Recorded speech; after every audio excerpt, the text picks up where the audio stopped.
Comme il s'aimait, une partie de la sémence tomba le long du chemin. Les oiseaux vinrent et la mangèrent. Une autre partie tomba dans les endroits pierreux, où elle n'avait pas beaucoup de terre, et elle leva aussitôt, parce qu'elle ne trouva pas un sol profond. Mais quand le soleil parut, elle fit brûler et sécha, faute des racines. Une autre partie tomba parmi les épines. Les épines montèrent et l'étouffèrent.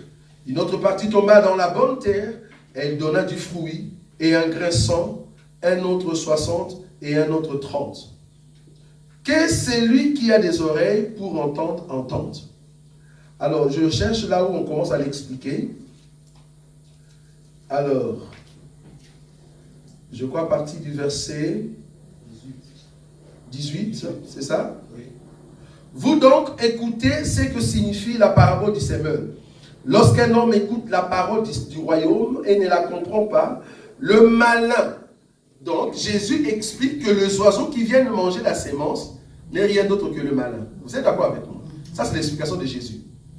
Le malin vient et enlève ce qui a été sémé dans son cœur. Cet homme est celui qui a reçu la sémence le long du chemin.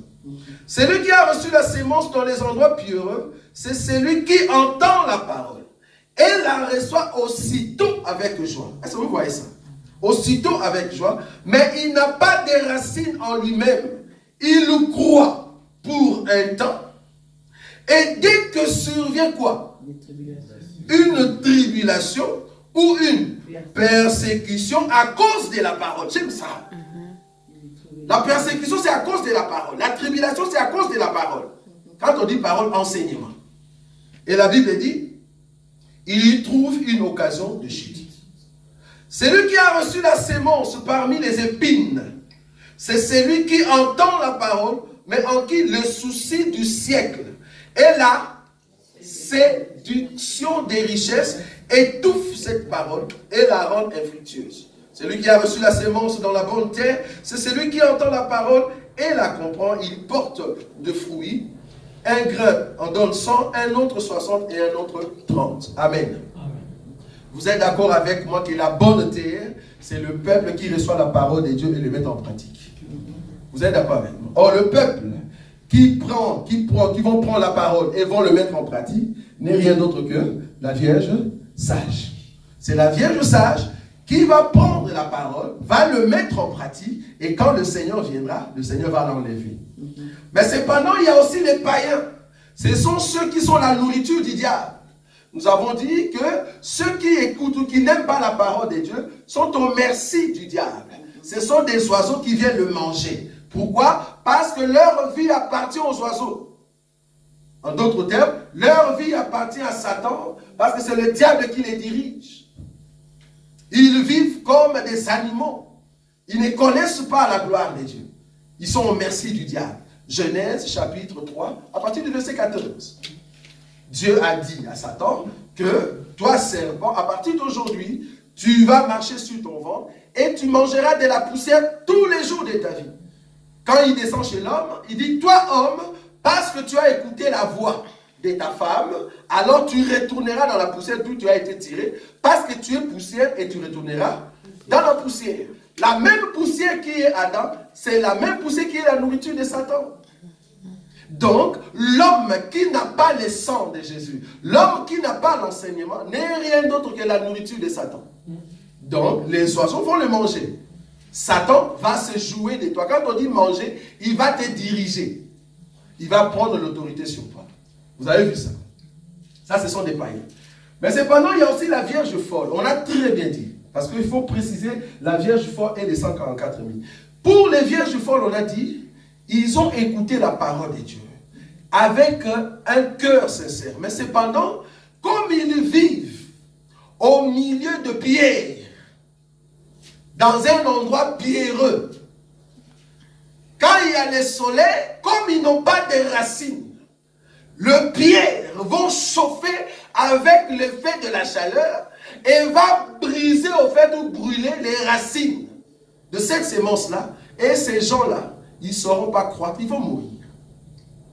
Ça, c'est la Vierge folle. C'est-à-dire des personnes qui sont avec nous, qui reçoivent la parole de Dieu, mais nous les pieds.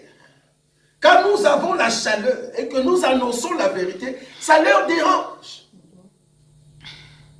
Ça leur dérange. Parce que je vous dis, la seule chose qui peut déranger les diables, c'est la vérité. Lui étant le père des mensonges, ceux qui n'aiment pas la vérité seront dérangés, même s'ils sont avec nous. Et ils n'ont pas trouvé des racines. Pourquoi? Il y a eu la persécution. Il y a beaucoup qui abandonnent, au fait, cette foi, qui abandonnent cet enseignement pour un temps. Je souligne encore ce mot-là. Pour un temps, parce qu'il y a la persécution. Mais nous, le Vierge sage, nous avons toujours cet évangile, nous gardons cet évangile dans nos cœurs et nous allons préserver cette sémence. Donc ceux qui vivent dans les endroits pierreux n'est rien d'autre que la Vierge folle. Pourquoi je fais la différence entre la Vierge folle et les 144 000? Les 144 000, ce sont ceux qui vivent dans les endroits épineux. Parce que bibliquement parlant, épine et rose n'est rien d'autre que la descendance de l'Antéchrist. Ça, vous le savez, non? Vous n'avez pas encore eu cet enseignement. On viendra ici alors. Quand Dieu a dit, toi Adam, la terre, quand tu vas, parce qu'après le péché, la terre que tu vas cultiver ne te donnera plus la sémence, mais ça te donnera quoi? L'épine et les ronces. La terre en question n'était rien d'autre qu'Israël. Israël, c'était la femme de Dieu. Israël, c'était la terre de Dieu. Mais parce qu'Israël a péché, Dieu a permis que Égypte, Assyrie, Babylone, Médo-Pérse, Grèce, les Romains et bientôt là l'Union européenne puissent attaquer Israël. Tous ces 7 royaumes n'est rien d'autre que les épines et les ronces qui dérangent les semences. Est-ce que vous voyez ça? Maintenant, les 144 000, ils seront parmi cet environnement-là, mais cependant, ils ne sauront pas croître. C'est pour ça que vous allez remarquer la Vierge folle et les 144 000 vont mourir, faute des racines. Ils ne vont pas entrer dans le ciel, parce que Dieu va récolter seulement la Vierge sage. Les païens, on ne va pas regarder, mais la Vierge folle. Ils ont reçu la sémence, mais ils vont mourir. Ils vont passer par la persécution. On va les tuer tous. Les 144 000 même, bien qu'ils ont reçu l'enseignement, la sémence venant de la part des deux prophètes, par rapport au schéma qui était ici avant, bien qu'ils ont reçu cet enseignement, mais ils ne vont pas entrer au ciel. Mais cependant, Dieu va leur rémunérer, c'est-à-dire ils vont entrer dans le royaume qui sera ici sur terre. Amen. Amen. Donc, le 4 terres n'est rien d'autre que les 4 sortes de peuples. Donc, sur terre pour le moment. Je dis bien pour le moment. Parce qu'après ce temps ici de la grâce, on n'aura plus 4 terres. C'est là-bas qu'on parlera de 1 tiers. Pour le moment, on parle encore de 1 quart. Parce que nous avons les 4 terres. Mais il y aura un moment où la Bible va utiliser le mot 1 tiers. Parce qu'il y aura une terre ici qui ne sera plus sur terre. Est-ce que vous voyez ou pas? Vous ne l'avez pas vu? Bon, dans cet évangile, nous sommes très cool. Quand vous ne comprenez pas, vous avez les droits de nous poser la question. Parce qu'apparemment, on donne l'université, en réalité, les gens ne comprennent. Donc, on descend. Dieu, en créant la terre, lui-même, il s'est dit, j'ai créé des vases, mais parmi les vases, je vais prendre d'autres vases, ça sera pour moi. Les autres, j'en ai pas besoin. C'est pour cela que nous disons à ceux qui disent, vous êtes vraiment sûrs que Dieu va tuer tout le monde? Nous disons oui.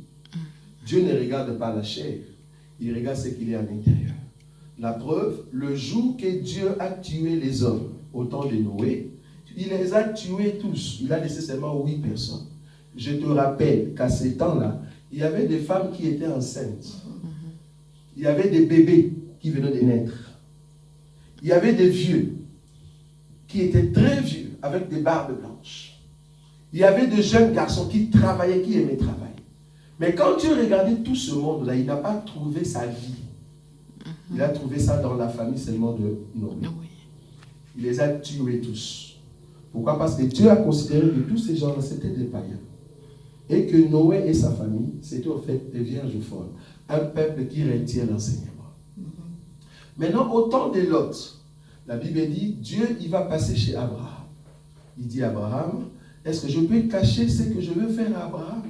Il dit, non, je vais le révéler. En fait, Abraham, je monte chez Lot, ou bien à Sodome et Gomorrhe, parce que je vais tuer tous ces peuples-là. Mais comme il y avait un juste, la Bible l'appelle juste Lot. Comme il y avait un juste là-bas, Abraham va commencer à prier. Est-ce que si tu trouves 50, si tu trouves 40, il commence à descendre. Bien qu'il y a des significations là-bas. Jusqu'à ce qu'il n'a pas même cité le nombre de ceux qui étaient sauvés là-bas. Et Dieu va envoyer les deux prophètes. Ils vont aller là-bas. Ils vont entrer, j'aime l'écriture, ils vont entrer seulement dans la maison de Lot. Mais je te rappelle qu'il y avait deux villes, Sodome et Gomorrhe. Mais les deux anges qui sont venus du ciel, ils sont venus sauver seulement la maison de Lot. Pour dire qu'aujourd'hui, si Dieu veut nous sauver, il va sauver seulement ceux qui ont l'enseignement. Il ne va pas sauver tout le monde. Si tu n'as pas l'enseignement, tu n'iras pas. Ne pense même pas, ah non, Dieu est miséricordieux. Tu n'as même pas compris la miséricorde de Dieu. Tu n'as pas compris la miséricorde de Dieu. La miséricorde de Dieu, c'est que lui qui est omnipotent, il s'est choisi un peuple. Et ce peuple-là, c'est ceux qui l'écoutent. Ce n'est pas tout le monde. La Bible dit, les deux anges entrent dans la maison de Lot. Ils étaient en train de précipiter Lot de sortir. Lot a dit, mais j'ai des gendres. Des gendres. Il y avait des gens, c'est-à-dire le mari ou le proposant de ces filles. Mais non, Lot va prendre seulement ses deux filles et sa femme, ils vont sortir. Regardez les quatre terres. Lot, ses deux filles et la femme, sa femme, ils vont sortir. Les gendres sont restés dans la maison. Est-ce que vous voyez ça? Les gendres sont restés dans la maison. Lot va sortir avec les deux filles et sa femme. Dans la marche, la femme va regarder en arrière, on le met en suspens. C'est-à-dire, elle devient bloc de sel. Quand on dit bloc de sel, quelque chose qui donne la saveur. C'est le 134. Mais on le met en stand-by. L'autre qui sort avec ses deux filles, c'est au fait la Vierge folle. Les gens qui partageaient l'amour avec les deux filles n'est rien d'autre que la Vierge folle. Qu'est-ce que je dis? Les deux filles, c'est la Vierge sage, mais les gens, c'est la Vierge folle. Le peuple qui était dehors, qui vivait dans l'homosexualité, n'est rien d'autre que les païens. Est-ce que vous avez vu ça? Nous avons les païens, nous avons les gendres qui est le Vierge folle, parce qu'ils partageaient l'amour avec les deux filles. Quand on dit amour, ce n'est pas la relation sexuelle, c'est-à-dire je t'aime, moi aussi je... Ils avaient cet amour-là. Mais quand il y a eu un problème, ils disent non, nous on ne part pas avec vous, vous partez. Ah, donc c'est la Vierge folle qui reste, mais du moins ils étaient de la famille de Lot, mais ils restent. Maintenant, l'autre sort avec sa femme. Quand on dit sa femme, car Israël sur terre a marché avec Dieu, c'est lui au fait la femme de Dieu. Mais il va rester comme bloc de sel. Il reste aussi. Il reste bloc de sel. Mais cependant, c'est la Vierge folle qui monte. Pourquoi je suis toujours folle? La Vierge sage va monter, la Bible dit, sur la montagne. Mais remarquez quelque chose de très important. La Bible dit, quand ils sont montés, les deux anges rentrent, où? Dans Sodome et Gomorrhe, et le feu est descendu. Je m'aurais te dit que les deux anges qui avaient l'apparence de l'homme, et la mer, le bloc de sel, et les gendres, et les païens, tous, ils étaient brûlés. Je répète, les 144 ennemis, la Vierge folle et les païens, plus les deux prophètes, les deux anges étaient brûlés. Là, nous comprenons qu'après l'enlèvement de Vierge sage, viendra le temps de l'enseignement des deux prophètes pour faire sortir les 144 ennemis, mais cependant, et les deux prophètes, et les 144 ennemis, et la Vierge folle, et les païens, ils seront consumés. Est-ce que vous l'avez vu? Oui. Je l'explique là-bas, chez l'autre, pour voir les quatre terres. Maintenant, après les quatre sceaux, la Bible va utiliser le mot de un tiers. Là, on parle de un quart, parce que nous avons quatre terres. Mais après l'enlèvement, c'est-à-dire, on n'aura plus la Vierge sage. Donc, il nous restera 1, 2, 3. c'est là-bas qu'on parlera de intime. Parce que le 5e sceau concerne le peuple qui reste sur terre, parce que nous partirons. C'est ça la Vierge sage qui part. Est-ce que vous avez vu ça? Donc, les sceaux, Dieu annonce des choses qui vont venir. Le sceau, c'est la montre pour comprendre les temps de Dieu. Si tu ne connais pas les temps de Dieu, tu ne connais pas la prophétie, tu seras surpris que tu restes. Mais cependant, si tu connais les sceaux, tu vas comprendre les temps de Dieu. Donc, quand nous voyons des djihadistes venir en France, bombarder, ils sont en train de rechercher des Juifs. Ils recherchent Jacob. Est-ce que vous voyez ça? Ils sont en train de rechercher Jacob. Ils ne l'aiment pas parce que Jacob a pris leur bénédiction. Donc, toute personne qui s'allie avec Jacob, et ils ne vont pas t'aimer. Mais cependant, ils font ça pourquoi? Parce que Dieu leur avait donné le pouvoir, bien que Israël va t'assujettir, mais du moins, tu vas le faire souffrir. Est-ce que vous voyez ça? Très important. Je continue. Apocalypse. Si on a des questions, on le fera dans une conférence. Je continue. Apocalypse chapitre 6. Voyons maintenant le 3e sceau. La Bible dit ceci. Apocalypse 6. Je prends le verset 5. Quand il ouvrit le 3e sceau, j'attendis le 3e être vivant qui disait, « Viens !» Je regardai et voici parut un cheval noir. Celui qui le montait tenait une balance dans sa main. J'attendis au milieu de 4 êtres vivants une voix qui disait, « Une mesure de blé pour un denier et 3 mesures d'orge pour un denier, mais ne fais point de mal à l'huile et au vin. » Regardez. J'enlève tout ça. Ne fais pas le mal à l'huile et au vin. Nous allons expliquer le 3e sceau. La Bible dit que celui qui montait, c'était au fait un cheval noir. Quand on parle de noir dans la Bible, cela veut dire sécheresse. Donc, je vous ai dit dans le chapitre, je crois, 9, que nous avons lu, donc il y a quoi? Il y a d'abord la peste, il y a la famine,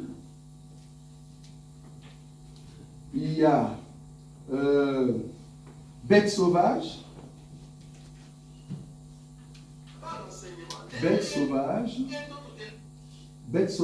et nous avons l'épée. Ça va? La Bible dit, le pouvoir leur fut donné de tuer les hommes. Par quoi? La peste, la famine, bête sauvage, l'épée. Je vais déjà donner une définition. Quand on parle de la bête, la peste, c'est maladie. Maladie, famine, ça vous comprenez. Bête sauvage, c'est attaque ou guerre. Et quand on parle d'épée, la mortalité. Voilà. Donc ici, pourquoi j'ai mis ces choses? Parce qu'on va comprendre chaque sceau, le 4 premiers sceaux de l'Apocalypse. Ici, maintenant, on est au 3e. Il dit, quand il ouvrit le 3e sceau, j'ai entendu le 3e être vivant qui disait, « Viens !» Je regardais et voici parut un cheval noir. Celui qui le montait tenait une balance dans sa main. Et j'ai entendu au milieu de 4 êtres vivants une voix qui disait, « Une mesure de blé pour un denier et 3 mesures d'orge pour un denier, mais ne fais point de mal à l'huile et au vin. » Remarquez, je prends une écriture. Nous voulons expliquer. Premièrement, c'est quoi la balance dans la Bible?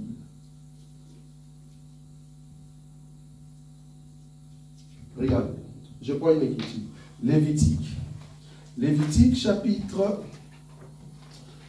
19. Lévitique chapitre 19.